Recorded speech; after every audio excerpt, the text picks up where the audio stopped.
Mä oon Aatos Saarinen, mä oon TETissä ollut täällä 4. viikon. Mä eilen torstaina 15. huhtikuuta seurasin yhden uutisen syntyä aina aamusta sen ulosajoon asti. Uutistuottaja VP Pekkola. Mihin sä oot nyt menossa tästä? Mä menen aamukokoukseen, missä jaetaan päivän työtä, katsotaan mitä tehdään. Ja tänään onkin ihan kiinnostava päivä, tosi hyviä uutisaiheita.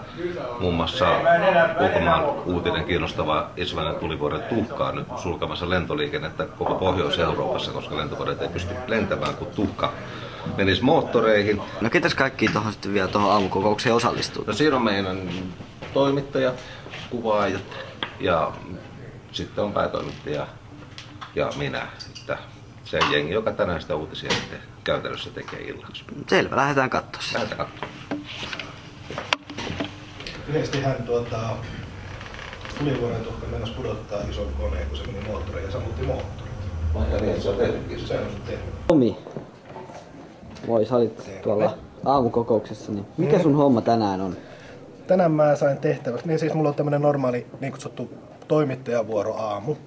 9–19, 10-tuntinen työpäivä. Ja tänään mä sain tehtäväksi, että pitäisi vähän selvitellä tätä, että kun nyt on tuolla Islannissa eilen purkautunut, tai alkoi tulivuoren purkaus, ja se jatkuu vieläkin, että mitä se vaikuttaa. Nyt on se tuhka aiheuttanut, että lentokenttiä on suljettu ja Britanniassa ei lentokoneet saa liikkua ja Pohjois-Suomessa on ilmatila suljettu ja Tanskassa ja Norjassa, että siitä pitäisi juttu tehdä, tai jotain, että mitä siitä tulee. Että se on mun tehtävä tänään. Tästä näin ja meidän mukana myös lähtee tää mun ja Tomin lisäksi kuvaaja. Jussi, niin Jussi on siis meidän kuvaaja tänään. Ollaan täällä Ilmatieteen laitoksella, nyt ilmoittauduttiin respaan ja nyt odotellaan, että meidät tullaan noutamaan täältä. Sitten tehdään haastattelu. Meille saapui just haastateltavia, niin tehdään tää juttu. Sehän tulee sieltä ylhäältä sitten alas, joko kuivalaskeumana, jolloin se on hyvin hidasta, tai sitten sateiden mukana, jolloin sitä Tultiin tänne Helsinki-Vantaan lentoasemalle. En tiedä vielä ketä haastattelen, missä haastattelen ja milloin haastattelen, mutta siirryimme 200 metriä tuolta. Mistä me tultiin? No tuolta myös. Kakkosterminaalista tähän Finnavian päämajan kohdille saatiin tekninen päällikkö haastateltavaksi. Nyt mennään tuonne sisälle.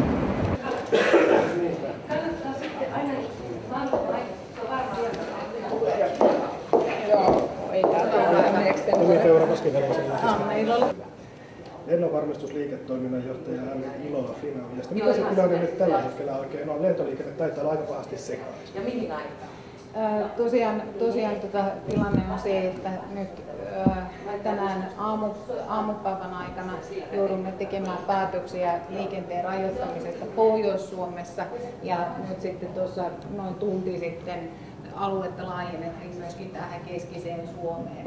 Haastattelu on nyt tehty ja nyt sitten mennään toimitukseen. Me ollaan nyt täällä toimituksessa takaisin, me ollaan laitettu kaikki matskut tonne serverille ja nyt me aletaan sitten spiikkaa siihen tekstiin sun muuta. Vuoren purkaus toiseksi viimeinen sana piti alkaa tappaamaan. Lentoliikenne voi olla pahasti sekaisin vielä pitkäänkin, jos tulivuoren purkaus Islannissa jatkuu. Siinä se. Kiitos. Kerrotteko te, miten tästä jatketaan tätä näin spiikki tehty? Niin. No nyt sitten oikeastaan niin näkyy, tässä on tää kässäri. Käsikirjoituksen tein niitä. Tuossa on tosiaan noin mun spiikit ja sataset, eli noin haastattelut näkyy tässä. Ja sitten spiikkasin sen ja nyt sitten editoija panee ikään kuin palapelin osat paikalleen tuohon timelineille. Tuossa näkyy sitten, että lentoliikenne on Pohjois-Euroopassa nyt täysin sekaisin. Joo, niin tässä meillä on 4 graafikko Boris. Moi. No mitä sä kuvalähteinä saat käyttää? No mä käytän lehtikuvaa, josta aika paljon saa niinku tällaisia ajan hermolla olevia valokuvia, kuvituskuvia ja sitten ihan niinku tietyistä uutisaiheista, jos on ollut kuvaajat kuvaamassa, niin sinne yleensä tulee aika nopeasti, mutta sitten välillä tehdään ihan niinku tyhjästä grafiikan keinoin, kerrotaan sitten myös. 30. Ja nyt on niinku virallisesti 30 sekkaa. Tunnus ja 3 otsikkoa. Ja nyt se alkaa.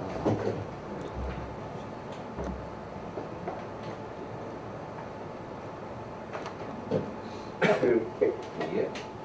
10 sekuntia. 5, 4, 3, 2, 1 ja ole hyvä. Jes, näkyy kuuluu. Otsikot. Islannista leviävä tulivuoren tuhka on pysäyttänyt koko Pohjois-Euroopan lentoliikenteen.